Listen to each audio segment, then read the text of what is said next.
ஆகா நேக்க உள்ள பழம் பார்த்து ஆள் நிக்கிறானே, பயங்கரமா பசிக்குதாடா, கையில வர காசு இல்லையே. இப்ப எப்படி சாப்பிடுறது? கரெக்ட், உள்ள இருக்க சாப்பாட்டுல ஒவ்வொன்றையும் ஒரு சாம்பில வாங்கி அதை 3 பார்சல் ஆக்கி ஒன்ன சாப்பிட்டு 2 என் பொண்டாட்டிட்ட கொண்டு கொடுத்துட வேண்டியதான். துணிஞ்சு இறங்கடா மாடா. சொல்றேல வா, உள்ள வா சொல்றேல, வா சொல்றேல. நான் சினிமா கூட்டிட்டு போய் தான் வரேன். ஏமா ஏமா ஏமா ஏன் இந்த குழந்தைய போட்டு டார்ச்சர் பண்றீங்க? என்ன விஷயம்? அடம் பிடிக்கிறா. ஷாப்பிங்க்கு வந்தோம் சார். சாப்பிட்டு போலான்னு ஹோட்டலுக்கு வந்தா வரமாட்டேன்னு அடம் பிடிக்கிறா சார். உள்ள வர மாட்டேங்கிறா. நீங்க கொஞ்சம் சொல்லுங்க சார், அவளை சாப்பிட சொல்லி கொஞ்சம் பயமுறுத்துங்க சார். இப்ப அவளை பயமுறுத்தி சாப்பிட வைக்கணும், அவ்வளவுதானே? சரி, இவள சாப்பிட வச்சா எனக்கு நீங்க என்ன கை மாறி செய்வீங்க? சரி, உங்களுக்கு ஒரு சாப்பாடு வாங்கி தரேன் சார். சாப்பாடா? ஐயோ, நான் நினைச்சே சொல்லிட்டு பிடிப்பீமா. சரி, எப்படியாவது அவளை சாப்பிட வச்சிருங்க. ஆனா அதை பத்தி கவலைப்படாதீங்க. உள்ள போய் இந்த பிள்ளை என் கூட தனியா உட்கார வச்சு சாப்பிட வச்சு அனுப்பலைன்னா என் பேரை மாத்திக்கங்க. இப்ப பாருங்க திறமைய.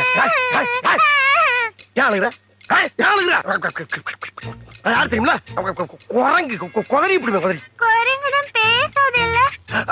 நான் பேசுற குரங்கு அப்படியே கடிச்சு பராண்டி வறண்டி விட்டு. ஆமா, மரியாதையா போய் சாப்பிடுவோம். போகல போ, பாக்குறத பாரு, பாக்க பிச்சு பிடி வச்சு போ. போதுமா, வேமா போங்க, சாப்பாடு தின்ற போது. ஆமா, சாப்பிட என்ன வேணும் உனக்கு? அங்க என்ன பார்வை, இங்க பதில் சொல்லு. ஃபேமிலி தோசை வேணும். ஃபேமிலி தோசை வாய். இந்த பாப்பாவுக்கு ஒரு ஃபேமிலி தோசை கொண்டா. எனக்கு உங்களுக்கு தள்ளி வையா தூக்குது. அதாவது 20 ஊத்தப்பம், 40 ஆனியன் தோசை, ஒரு 36 பொங்கல், ஒரு 20 இட்லி, அப்படி பல்கா பார்சல கட்டி கொண்டு வா. வீட்டுக்கு கொண்டு போய் நானும் என் பொண்டாட்டியும் ஒரு மூலையில உட்காந்து கட்டு கட்டு கட்டி கட்டி குளிக்கிறோம். ஓகே? வாங்குற இடத்துல உன்னை மாதிரி மகிழ் வலிக்கும்டா. சொல்றது மட்டும் கேட்டா போண்டாக்கு வந்து பொச கட்டப்பல.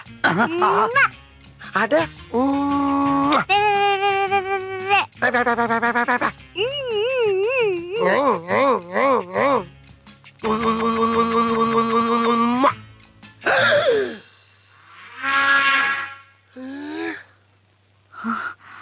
என்ன திடீர்னு பாப்பா போலீஸ் ஆகி உட்கார்ந்துருக்கு? ஏய், என்ன பார்த்தா பாப்பா மாதிரியே தெரியுது உனக்கு? இல்லங்க, இங்க ஏற்கனவே ஒரு யூனிஃபார்ம் போட்டுக்கிற போலீஸ் ஆபீசரை பார்த்து எவ்வளவு தைரியம் தான் உம்மா கொடுப்படா நீ? ஐயோ, உம்மா நான் உங்களுக்கு கொடுக்கலங்க, அந்த பாப்பா கொடுத்தங்க. பொய்யா சொல்ற நீ? போதும்மா. போதுமா? போதும். இந்த பார், ஹோட்டலுங்கிறதுனால தான் உன்னை உயிரோட விடுறேன். வெளிய வாடா, நீ தின்னதெல்லாம் நான் வெளிய எடுக்கறேன். வெளிய வரையா? சாப்பிடலான்னு வந்தேன், மூடே அவுட் ஆயிடுச்சு. ஐயோ ஐயோ, என்ன இது தலை எழுத்து. வேற பக்கம் போயிருச்சே. ஹலோ, உன் வீட்டு புள்ளைய நீ அடிச்சிக்க, உதச்சிக்க, கண்டிச்சிக்க. ஆனா ஊரா வீட்டு புள்ளைய மிரட்டுன, இதுதான் உனக்கு கெதி. ஜாக்கிரதை. பைசா இல்லாம சாப்பிட வந்ததுக்கு இவ்வளவு பெரிய பனிஷ்மெண்டா?